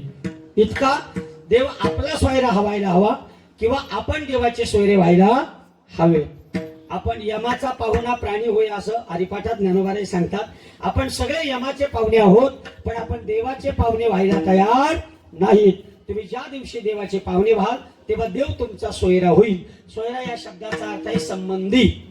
संबंधी या शब्दाचा अर्थ आहे आपण त्याच्याबरोबर जोडलेला संबंध. त्यामुळे परमात्म्याशी आपण संबंध जोडला पाहिजे आणि तो संबंध इतका दृढ असायला पाहिजे की आपण जर एखादी कृती केली तर त्याचे पडसाद परमात्म्यावर उमटले पाहिजेत. एक साधं उदाहरण तुम्हाला माहिती आहे, मीराबाईनं विषाचा प्याला घेतला तर भगवान परमात्म्यानं स्वतःचा कंठ निळा केला. म्हणजे मीराबाईच्या विषाचा प्याला भगवान परमात्मा पेला, यालाच म्हणतात सोयरा विठ्ठल.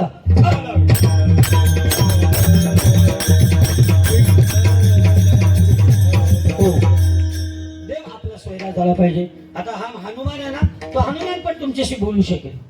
तुम्ही म्हणाल मग तुझ्याशी बोलला का, मी त्याशी काही बोललोच नाही अजून पता, तो कशाला माझ्याशी बोलेल. देव म्हणजे देव इतका जवळचा पाहिजे. तुम्ही कितीतरी उदाहरणं घ्या, त्या सगळ्या उदाहरणातील सगळ्या संतांची उदाहरणं घ्या, त्या सगळ्या संतांच्या उदाहरणातून तुम्हाला एक गोष्ट जाणवेल की भगवंतानं संतावर आलेले आघात स्वतःच्या अंगावर घेतलेला आहे. अंब ऋषीसाठी जन्म सोशिले आणि दुष्ट निर्दाळलेले किती एक, ही अशी हजारो उदाहरणं आहेत की त्याच्यावरची सदा देवाने घेतलेली आहे. म्हणून देव सोयरा, देव सोयरा, देव सोयरा दिनाचा. दिनाचा देव सोयरा. दिन या शब्दाचा अर्थ आहे अनाथ. दिन या शब्दाचा अर्थ काय, अनाथ. आणि अनाथ या शब्दाचा अर्थ आहे ज्याला कोणीच नाही असा अनाथ शब्द नाही. अनाथ या शब्दाचा अर्थ आहे ज्याच्या अंतःकरणामध्ये परोक्ष आणि अपरोक्ष ज्ञानाची निर्मिती झाली, त्याला या अभंगात जगद्गुरु तुकोबाराय म्हणतात अनाथ. विठ्ठल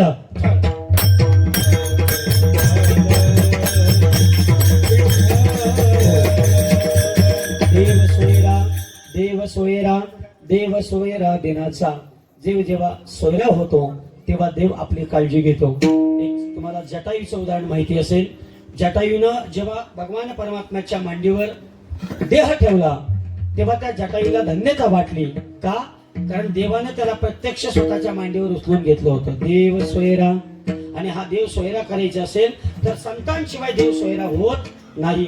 त्यामुळे आपण संतांच्या जवळ गेलो पाहिजे, संतांच्या जवळचं ज्ञान घेतलं पाहिजे. तुम्हाला एक साधं उदाहरण सांगतो. वैराग्यवती नावाची एक स्त्री होती तुमच्यासारखी. तिचं नाव काय होतं? वैराग्यवती. त्या वैराग्यवती एक राजाची कन्या होती. ती भोळी होती बिचारी, देवाला मानणारी. जसं महिला मंडळ तुम्ही भोले आहात, तुम्ही कोणी आला तरी त्याचं ऐकता, कोणी आला तरी ऐकता. एखादा संन्यासी बाबा आला तरी त्याचं ऐकता, त्याला घरात घेता, तो अशी बाटली नाकावर लावतो आणि गळ्यातली गंठण चोरून घेऊन जातो. काय संबंध आहे का? उद्या मी जरी आलो तरी तुम्ही पाहिलं पाहिजे कोण तू, कुठला कोण, कशाला आला इथं, हे तुम्ही बोलले पाहिजे. तुम्ही जर काही बोलले नाही बाबा या या या. आता बाबा लोकांचं कसं असतं माहितीये का, ते तुमच्या चेहरा बघूनच सांगतात का तुमचा नवरा तुमच्यावर प्रेम नाही करी. हा असू दे, हरकत नाही. काय झालं ना, काय रे लागलं का? हा लागला असेल तर तो का लागला? त्या नाजरा आपण नाही का, मी मागं गोंदावलं एक उदाहरण सांगितलं होता. ही तरुण पोरं दवाखान्यात गेली ना आणि जर सुंदर सिस्टर असेल ना का, सिस्टर इंजेक्शन द्यायला तर हे असं दंड करतं तुला. आणि ती अख्खा हाडकामध्ये इंजेक्शन घालते आणि ती त्याला विचारते कुछ हुआ क्या, काय झालं का? तुम्ही काय नाही काय नाही काय नाही काय नाही एकदम असा. आणि बाहेर आले मग चोलीत बसते. हा मग एखादा असा पोरगा असा पडला ना आणि 2-4 पोरी पुढे असतील ना, त्याच्या गुडघ्याची वाटी फरली ना तरी त्या बोलत काय नाही काय नाही काय नाही. मध्ये मेल्या खाली बघ गुडघ्याची वाटी फरून गेली बघ तिला. हो तसा त्या लाजला नाही. तरी पाहिजे जाऊ दे, आता ग्रामपंचायत आली आपली, आहे की निधी भेटवली तर नाही भेटू, खर्च करावं. तुमची ग्रुप ग्रामपंचायत ना, बरेच गाव असतील असेल, मला सरपंच बनवा, एकच नंबर काम. हो आता या गावात सगळ्या सुविधा वापरा, सगळ्या मस्तपैकी. मी पण तुम्हाला 2-3 तिकडच्या मुंबईमधल्या 2-3 संस्था देतो. इथे ज्ञानेश्वर महाराज इथे संस्था देतो, त्या बऱ्याच गोष्टी करतील. हा त्यांना मेकअपचं सामान पण तुम्हाला द्यायला सांगतो, तुम्ही टेन्शन घ्यायचा नाही. हा मस्तपैकी फिल्टर प्लांट वगैरे देतील त्या, मी त्यांच्याशी संपर्क करून त्यांना इकडे पाठवतो आणि तुम्ही त्यांच्याकडून करून घ्या. फक्त सरकारने दिलेल्या वस्तू पाटलाला विकू नका म्हणजे झालं. लोकांना लबाड मारा, तुम्हाला शपथ सांगतो. त्यांना कचरा कुंड्या द्या, ग्राम स्वच्छता अभियानाला गाव स्वच्छ करला, त्या कचरा कुंड्या मालेवर ठेवत्या, त्याच्यात रेशनचा तांदूळ ठेवत्या. गोंदावाल्याने फोन करून सांगतात आमचा तांदूळ 10 वर्ष खराब नाही होत. कसं खराब होती? तांदूळ ठेवलेत कशात? ग्रामपंचायतच्या कचरा पडले. मग कचरा टाकायचा कुठं? लई लोक हुशार मार. हो, ग्रामपंचायतनी बल लावलं ते पाईप तसंच आहे, त्याच्यातलं बलच गायब आहे. तो बल काढला दिला आपल्या बाथरूम मध्ये घुसकून गॅस आपल्या विषय. कसा देश प्रगतीकडे माल. हो, लोक रोज रात्रीचे खडी चोरून आणतात. रात्री रोडवरची अख्खा ट्रॅक्टर साफ केला. रात्रभर घराची लादी घातली. हो, सकाळी कॉन्ट्रॅक्टर येऊन बघतो अरे ट्रॅक्टर कुठे गाड्यावर. नंतर त्या सांगताय पैशानी संग लादी घातली. मग खडी गेली कुठं? तर पैशाच्या लादीत खडी. इथं कोणी पैसा नाही ना. माझी काशी वाजला.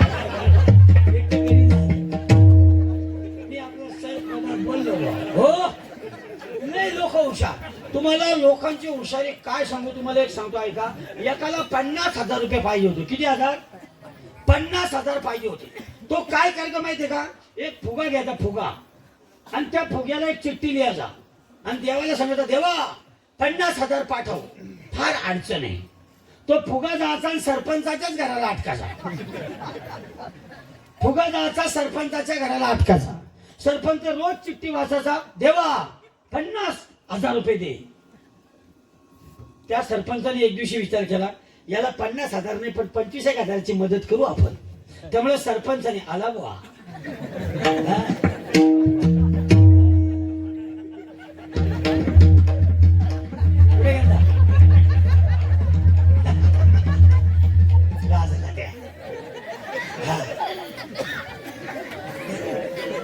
असा लादला जसा का मी त्याचा लगीनच जमवायला. चला म्हणतो जमता त्या चौघांना फाटली बा. हा बघ तो असतो बघ. तुला करू लगीन करतो हसला त्या विचारा. असू दे, गंमत केली तुमची. मुलं छोटी छोटी आणि मुलांची गंमत केली पाहिजे. त्याशिवाय काय मुलं बसत ना. तर मला मी पहिल्यांदा पाहिलं तुमच्या वाडीमध्ये लहान लहान मुलं पण कीर्तनावर बसलेली. मला फार समाधान वाटलं. पुढच्या वेळी आलो चॉकलेटची एक पिशवी घेऊन येईन मी तुला. बघा अख्खी तुला दे. सगळे चॉकलेट खा आणि मग घे बाटली जा.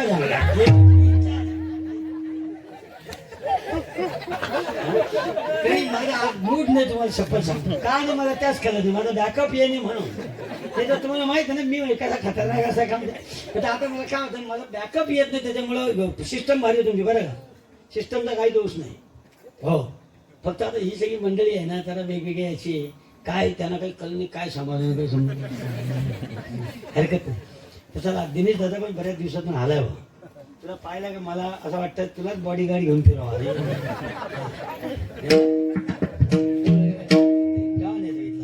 या भागात आणि भाईंच्या सोबत ही सगळी मंडळी आहे. मला असं वाटतं भाईना आमदार तिला उभा करा तुम्ही. शपथ तुम्हाला इकडे भाई आमदार झाला का मी तिकडे खासदार होता. सरकार आमचा. मग तानाजी महाराज राष्ट्रपती बनवायचं. सरकारच आपलं. ठीक आहे चला. ते मला खरं सांगू या सगळ्या भागांमध्ये आज मला फार समाधान वाटलं. बऱ्याच दिवसातून मी आलो. चला महत्वाचा मुद्दा असा. आणि आता मी पण येणार आहे इमॅजिकाला. तुम्ही पण जा. सासूला घेऊन जा आणि त्या मोठ्या पालण्यात बसायचा बस. आणि पालनावरती गेला. पालनावर गेला का सासूला सांगायचं आई पहा आपली कैंशेत वाडी. आणि सासूने डोका काढला ढकलून द्यायचं सासूला धपाकन खाली. हो, तुमच्या डोक्याला ताणच गेला. जाऊ दे मोठे. मी काय सांगतो तू सांग मला आठवण शेवटी. मी सांगतो हा ते एकाला 50,000ची गरज लागली होती. 50,000ची गरज लागली. ते रोज चिठ्ठी लिहायचा देवा 50,000 पाठव. त्या चिठ्ठीत लिहायचा आणि तो फुगा जायचा सरपंचाच्या घराला दाटकाचा. सरपंचांनी सदस्यांना बोलवलं 5,000 काढलं आणि 25,000 त्याच्या घरी नेऊन दिलं. सरपंचाला वाटलं का उद्यापासून फुगा येणार नाही आणि चिठ्ठी येणार नाही. पण सरपंच सकाळी तपकीर लावून तेरीसो बसला तर फुगा डायरेक्ट आलाच बुवा. आणि सरपंचांनी फुगा पाहिला त्याच्यात लिहिलेली चिठ्ठी वाचली. सरपंचाला जागच्या जागी लाकवा मारला. त्या चिठ्ठीत लिहिला होता देवा तू 50,000 पाठवलेस पण सरपंचाकडून नव्हते पाठवला पाहिजे. सरपंचांनी 25,000 त्यातला अगोदरच खाऊन घेतला. सरपंच म्हणलं येड्या, अरे मी आमच्या खिशातले पैसे काढून तुला 25 दिले. म्हणजे काय लोक असतात. तेव्हा नरेंद्र मोदी बोलतात कैसे कैसे लोग है हमारे देश में. अहो, एक एक नमुना काढला ना तर असं वाटतं तुम्हाला काय सांगायचा. म्हणजे लई मला आठवतात अशा गोष्टी. जाऊ दे बोलते. मला मुद्दा सांगायचा आहे की देव सोयरा दिनाचा. भगवान परमात्मा आपला सोयरा केला पाहिजे. एवढा जवळचा सोयरा केला पाहिजे की आपल्याला काय गरज आहे ही परमात्म्याला कळली पाहिजे. आणि असं काहीतरी परमात्म्याने आश्वासित केलं पाहिजे की तो परमात्मा आपली काळजी घेईल. म्हणून देव सोयरा दिनाचा. भगवान परमात्मा दीनदलितांचा सोयरा आहे. तुम्ही रामायण वाचलं तर भगवान प्रभू रामचंद्र अगदी जंगलात काट्या कुट्यात फिरला, सगळीकडे फिरला. का? परमात्मा. तुम्ही जर भगवान श्रीकृष्णाचं चरित्र वाचलं तर जेवढा मोठा नंदाचा मुलगा असून, एवढा मोठा जगाचा सम्राट असून, सामान्यातल्या सामान्य मावळ्याच्या गोपांबरोबर तो परमात्मा मिसळत होता. सुदाम्याची भाकरी तो सुदाम्याचे पोहे आनंदाने खात होता आणि सगळ्यांबरोबर काला करत होता. यालाच म्हणतात देवाचं आणि आपलं ऐक्य. म्हणून देव सोयरा दिनाचा. आता परमात्मा जेव्हा सोयरा होतो तो आपल्या अंतःकरणातला भाव जाणतो. तेव्हा तुकोबरे म्हणतात तो परमात्मा आपल्या भक्ताला स्वतःच्या शक्तीच्या सामर्थ्याने शृंगारित करतो. अभंगाचं 3रं चरण. आपुल्या वैभवे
दिनाचा. आणि अभंगाच्या 3ऱ्या चरणामध्ये भगवंत म्हणतात आपुल्याचे वैभवे शृंगारावे निर्मळे. तो भगवान परमात्माच्या भक्ताच्या भक्तीवर एवढा खुश होतो की आपुल्याचे वैभवे. देवाचं वैभव काय? तर देवाचं वैभव आहे ऐका यशस्वी औदार्य ज्ञान वैराग्य ऐश्वर्य हे 6 गुणवर्य वसती जेथ हे देवाचं ऐश्वर्य आहे. आणि मग शृंगारे म्हणजे तो भगवान परमात्मा आपल्या भक्ताचा शृंगार करतो. कशाने शृंगार करतो? तर तुकोबाने म्हणतात आपुलेचे वैभवे. देवाच्या वैभवानं त्या भक्ताचा शृंगार करतो. आता देवाचं वैभव काय? 6 गुण हे देवाचं वैभव आहे. म्हणजे यश कोणाला दिलं देवानं? यश दिलं हनुमानाला. हनुमानाला देवाने आशीर्वाद दिला, तू कधीही अपयशी होणार नाही. हनुमान हा जीवनामध्ये कधीच अपयशी झाला नाही. यालाच म्हणतात आपुलेचे वैभवे शृंगारावे निर्बळे. नंबर 2, स्त्री म्हणजे पैसा, म्हणजे संपत्ती. कोणाला दिली? बिभीषणाला संपत्ती देऊन टाकली. तुम्हाला माहितीये का, भगवान प्रभू रामचंद्राने पाताळाचं राज्य जिंकलं, त्या हनुमानाचा मुलगा मकरध्वज याला देऊन टाकलं. तुम्ही म्हणाला हनुमानाचा लगीनच झाला नाही, त्याला मुलगा झाला कवा? तो गोळ्या खाऊन होऊ शकता आता, आहे की नाही? लोकांना गुजरातला जाऊन पोरं होते, तर हनुमानला त्यावेळी घामाचा पोरगा झाला असं कधी? हा, काय असतं माहितीये का, अंडा चारच स्वतःच होती. तुमच्या डोक्यात वा होतात की नाही? वा महिला म्हणतात वा होतात ना, मारता का तुम्ही असं? नाही, पहिले असं पहिले अशा बसलेल्या असायच्या. पण आता कंडिशनर लावतात. हो, आता त्या चेहऱ्याला प्रायमर आला.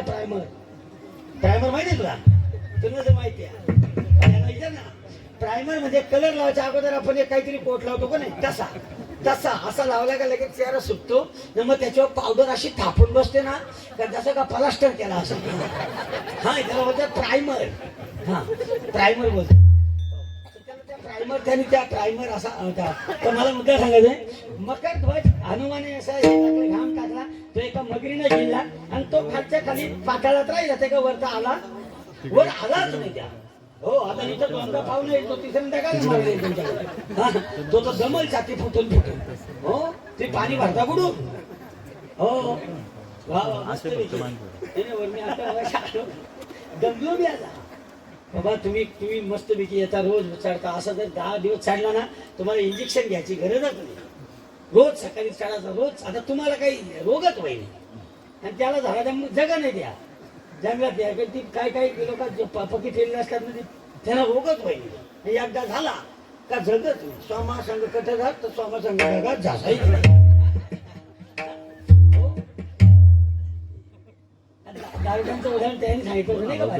त्या जोशी महाराजांनी मस्त सांगितलं होतं. चार जण खांद्यावर एक माणूस मेलेला घेऊन चालले होते. मेलेला माणूस चालले होते. राम बोलो भाई, राम बोलो, राम बोलो भाई, राम बोलो. तुमच्याकडे त्याला काय बोलतात? मेलेल्या माणसाला काय म्हणतात तुमच्या? मेलेलाच बोलतात का? मड बोलतात नाही का? मला वाटलं तुम्ही पक्की सुशिक्षित असाल, तर तुम्ही आमच्यापेक्षा व्याख्या आहे. त्याला मेलेला माणूस होता असा, तर ते घेऊन चालला होता असा चौघ. हा, कारण तुझा पार्टनर तर कुशच झालाय, त्यांनी पाहिलं नाही अजून तुला. तानाजी मीनाजी महाराज हे लोक बसलेले असतात म्हणून मी थोडासा आवडता घ्यायचा शपथ. आणि मला पहिल्या दिवसा कीर्तन नाही लागेल, मला शेवटचा 4थी 5वी मन दान कपाल तुम्ही. या पहिल्या दिवशीला काय असतं? देवाच्या नामाचं महत्व सांगा, स्वरूपाचं महत्व सांगा.